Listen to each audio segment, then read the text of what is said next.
কপাল পুরিও না রে ভাই, হিংসা নাই, দ্বন্দ্ব নাই, গালি নেই।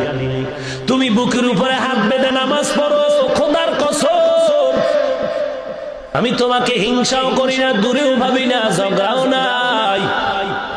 তুমি আলহামদুর উপরে জোরে আমিন বলে মসজিদ গরম করো, আমার আফসোস নেই।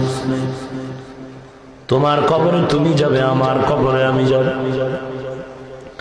তুমি বুকের উপরে হাত বাঁধো, না হয় মাথায় বেঁধে খাড়ায় থাকো, তাতে আমার কি?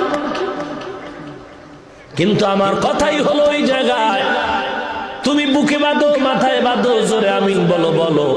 কিন্তু আমার দেশের 40 বছরে যারা নাভির নিচে হাত বেঁধে নামাজ পড়েছি, আমরা যারা আসতে বলে আমিন বলে আসছি, বলো আমাদের এই সাধারণ মানুষগুলোর ঘরে কেন আগুন লাগাইলা?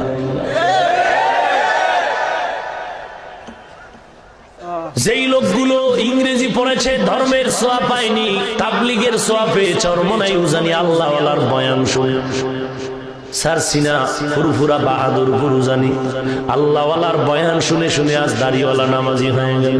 বহু র্যাবার বিনিয়ার ইংরেজি পড়ুয়া বহু আল্লাহর বান্দা স্কুলে পড়ে, কলেজে পড়ে, দাড়িওয়ালা নামাজি ছাত্র অভাব নাই। ড্রাইভারি করে দাড়িওয়ালা, কৃষিকাজ করে দাড়িওয়ালা নামাজি। এটা তাবলিগওয়ালা আল্লাহওয়ালাদের সোহবতের কারণে হলো। আজকে তুমি যদি বলো এরা জাহান্নামী, এরা যে আরামে ঘুমায় থাকবে, না না, এত গালি দিবা, ঘরে আগুন লাগাইবা। আমরা তোমার ঘরে আগুন লাগাবো না, ঠিক আছে, তবে আমগো ঘরের আগুনটা নিবান লাগবে। এই জন্যই কিছু কথা বলতে হয়। এই দেশে যারা 40 বছর হাদিস পড়ায়, এরা কেউ হাদিস বুঝে না। আপনি বাংলা পড়ে সব বুঝে ফেলেছেন, ভালো, ওয়েলকাম, বুঝছেন ভালো, কিন্তু পণ্ডিতি করিয়েন না।